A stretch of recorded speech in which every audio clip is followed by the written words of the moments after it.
வணக்கம். அண்ணல் அம்பேத்கருக்கு ஆதரவாக மாண்புமிகு பிரதமர் மோடியும் ஒன்றிய அமைச்சர் அமித்ஷாவும் பேசுவதை காண சகிக்கவில்லை.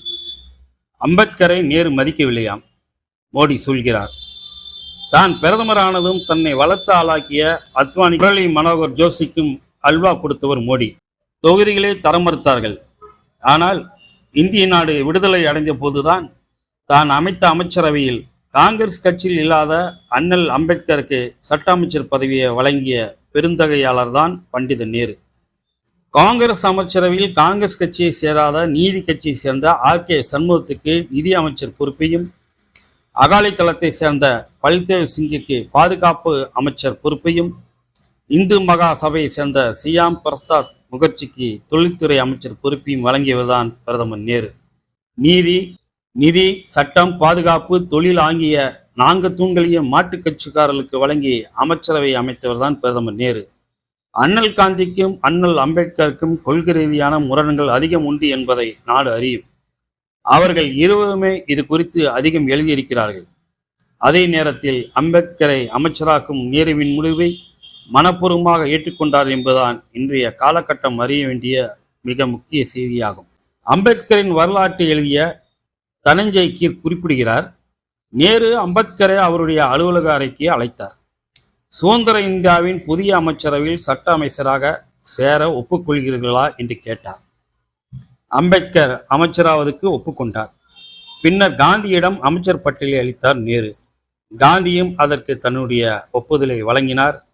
பிரிட்டிஷ்காரர்களிடம் இருந்து ஆட்சி அதிகாரத்தை பெற இருந்த காங்கிரஸ் தலைவர்கள் அம்பேத்கருடன் இப்போது நல்லிணத்தை ஏற்படுத்திக் கொள்ள விரும்பினர் என்று எழுதுகிறார். ஆட்சி அதிகாரம் வந்ததும் யாரையும் கண்டுகொள்ளாமல் போய்விடவில்லை நேரு.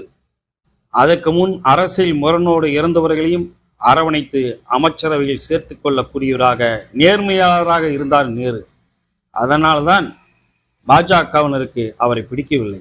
எதுக்கு அம்பேத்கர் பெயரை சும்மா சொல்றீங்க?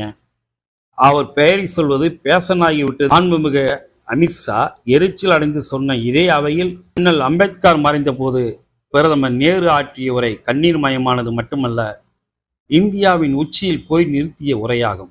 அம்பேத்கரின் கொள்கைகளை முழுமையாக ஏற்றுக்கொண்ட நேருவாக அப்போது பேசினார் அன்றைய பிரதமர். பல துறைகளில் முக்கிய சேவை செய்துள்ள டாக்டர் அம்பேத்கர் காலமாகியதை வருத்தத்துடன் அறிவிக்கிறேன். அவருடைய உயர்ந்த குணங்கள், கல்வி கேள்விகள், தமது மனதுக்கு பிடித்தமானதை நடத்தி வைப்பதில் அவர் காட்டிய உறுதி முதலியவை குறிப்பிடத்தக்கவை. பல காலமாக முந்திய முறையில் கீழ் அவதிவிட்டு வந்தவர்களின் விடியலுக்காக அவர் உண்மை உணர்ச்சியுடன் பாடுபட்டார். இந்திய அரசியல் சட்ட தயாரிப்பில் அவர் எடுத்துக்கொண்ட பிரதான பங்கை மறக்க முடியாது. அவரது மற்ற பணிகளை விட இதுவே பல காலம் போற்றப்படும். ஒடுக்கப்பட்ட தாழ்த்தப்பட்ட மக்களின் தீவிர உணர்ச்சிக்கு அவர் ஒரு சின்னமாக விளங்கினார். இதை நாம் அனைவரும் எப்போதும் நினைவில் வைத்துக் கொள்ள வேண்டும்.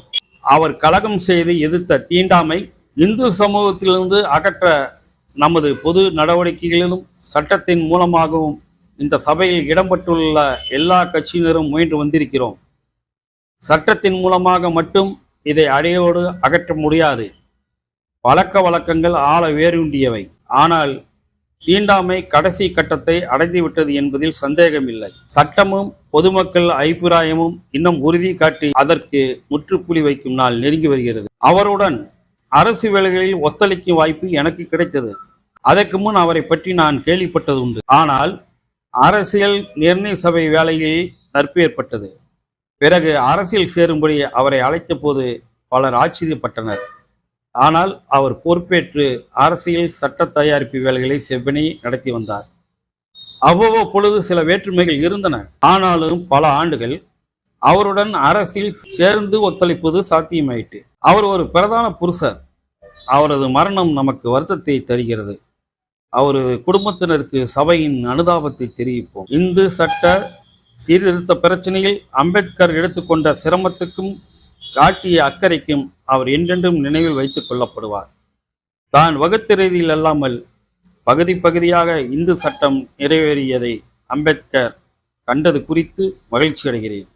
இந்து சமூகத்தின் கொடுமைப்படுத்தும் அம்சங்களை எதிர்த்து புரட்சியின் சின்னமாக விளங்கியவர். நாடு அவரை பெரிதும் நினைவில் வைத்திருக்கும் என்றார் பண்டித நேரு. அம்பேத்கரை சமூக தலைவராக அல்ல, அரசியல் தலைவராக அல்ல, கொள்கை தலைவராக போற்றி பேசினார் பிரதமர் நேரு அவர்கள். இந்த வீடியோவின் 2ஆம் பாகம் வெளியிடும். அதையும் பார்த்து நீங்கள் நமக்கு ஆதரவு அளிக்கும்படி பணியும்புடன் கேட்டுக்கொள்கிறேன்.